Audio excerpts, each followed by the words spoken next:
নমস্কার বন্ধুরা, আমার ভিন্ন স্বাদ চ্যানেলে আপনাদের সবাইকে স্বাগত। আশা করি আপনারা সবাই খুব ভালো আছেন। আজ আমি আপনাদের সাথে ধাবা স্টাইল তড়কা রেসিপি শেয়ার করব, যেটা খেতে হবে খুবই সুস্বাদু। চলুন দেখে নিই এক তড়কা রেসিপি।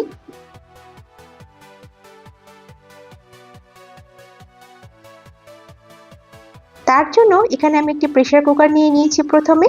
এবারে আমি এখানে 200 গ্রাম তড়কা ডাল আর 100 গ্রাম চানা ডাল 6 থেকে 7 ঘন্টার জন্য কিন্তু ভিজিয়ে রেখেছিলাম আগে থেকে। সেটাকে আমি প্রেসারে দিয়ে সিদ্ধ করে নেব।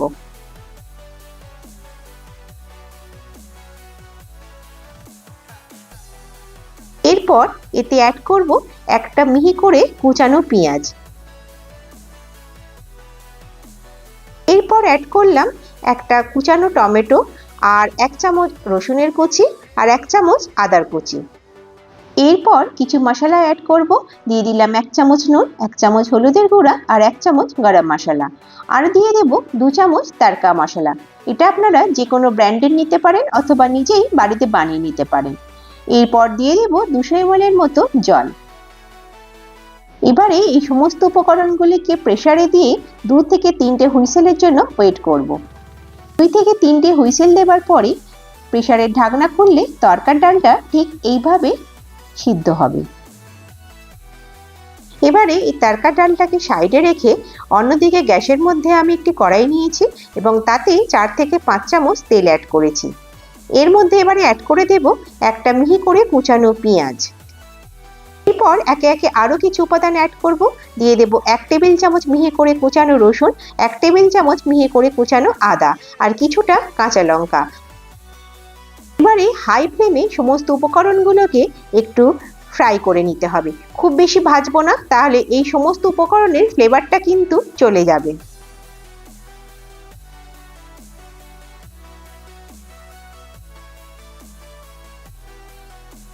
অল্প একটু ফ্রাই করা হয়ে গেলে আমি দিয়ে দেব এখানে একটা কুচানো টমেটো। টমেটোটা বড় সাইজের নিয়েছিলাম, সেটাকে আমি মিহি করে কুচিয়ে রেখেছিলাম। টমেটোটা দিয়ে আবারও কিছুক্ষণ ভালো করে নাড়াচাড়া করে নেব। কোনো উপাদানই খুব বেশি লাল করে ভাজার দরকার নেই এখানে, যেহেতু এটা এক তড়কা, এর জন্য আমি এখানে 3টে ডিম অ্যাড করলাম।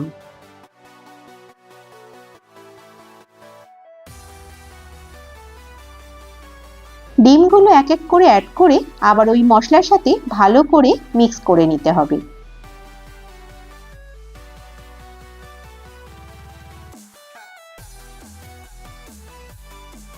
এই সময় অ্যাড করে দেব স্বাদ অনুযায়ী একটু লবণ। লবণ দিয়ে আবারও একটু ভালো করে ডিমগুলোকে মশলার সাথে ভুর্জি করে নিতে হবে।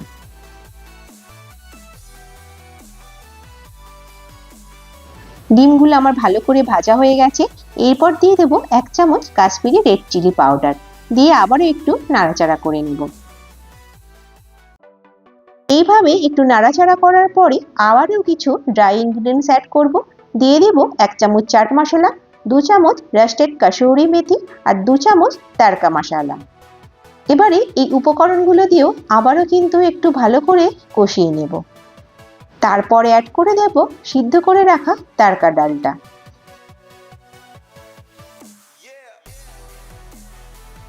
তড়কা ডালটা অ্যাড করার পরে তড়কা ডালটা দিয়ে সমস্ত মশলাটাকে ভালো করে একটু নাড়াচাড়া করে নেব 2 মিনিটের জন্য। এখানে আমি টেস্টটাকে ব্যালেন্স করার জন্য 1 চামচ চিনি দিলাম। আপনারা আপনাদের স্বাদ অনুযায়ী মিষ্টিটা অ্যাড করবেন। এইভাবে আমি 2 মিনিট তড়কা ডালটাকে মশলার সাথে ভালো করে মিক্স করে নেব। এবার এর মধ্যে আমি দিয়ে দেব কিছুটা পরিমাণ জল। জলটা অবশ্যই গরম দেবেন এবং খুব সামান্য পরিমাণে কিন্তু অ্যাড করতে হবে। জল অ্যাড করার পর সমস্ত উপকরণগুলোকে ভালো করে নাড়াচাড়া করে মিশিয়ে নিতে হবে এবং একদম গ্যাসের ফ্লেমটা লো করে 5 থেকে 7 মিনিটের জন্য রান্নাটা হতে দিতে হবে। রান্নাটা শেষের দিকে একদম হয়েই এসেছে। এবারে অ্যাড করে দেব কিছুটা ধনেপাতা কুচানো। ব্যাস ভালো করে মিশিয়ে নিলে কিন্তু একদম রেডি ধাবা স্টাইলে এক তড়কা। এরপর চাপা দিয়ে 5 মিনিট স্ট্যান্ডিং টাইমে রেখে দিলেই রেডি হয়ে যাবে গরম গরম ধাবা স্টাইল এগ তড়কা। এর মধ্যে বেশ কিছুটা পরিমাণ বাটার দিয়ে অবশ্যই কাঁচা লঙ্কা আর পেঁয়াজ সহযোগে গরম গরম রুটির সাথে পরিবেশন করবেন। খেতে কিন্তু খুবই সুস্বাদু হবে।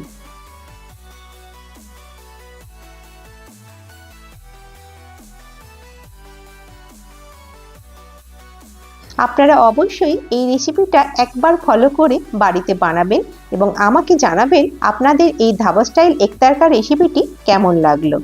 যদি আমার এই চ্যানেলের রেসিপিগুলো আপনাদের ভালো লেগে থাকে তবে আমার চ্যানেলটি একটি সাবস্ক্রাইব করে দেবেন আর একটি লাইক দিয়ে দেবেন। ভালো থাকবেন, সুস্থ থাকবেন। ধন্যবাদ।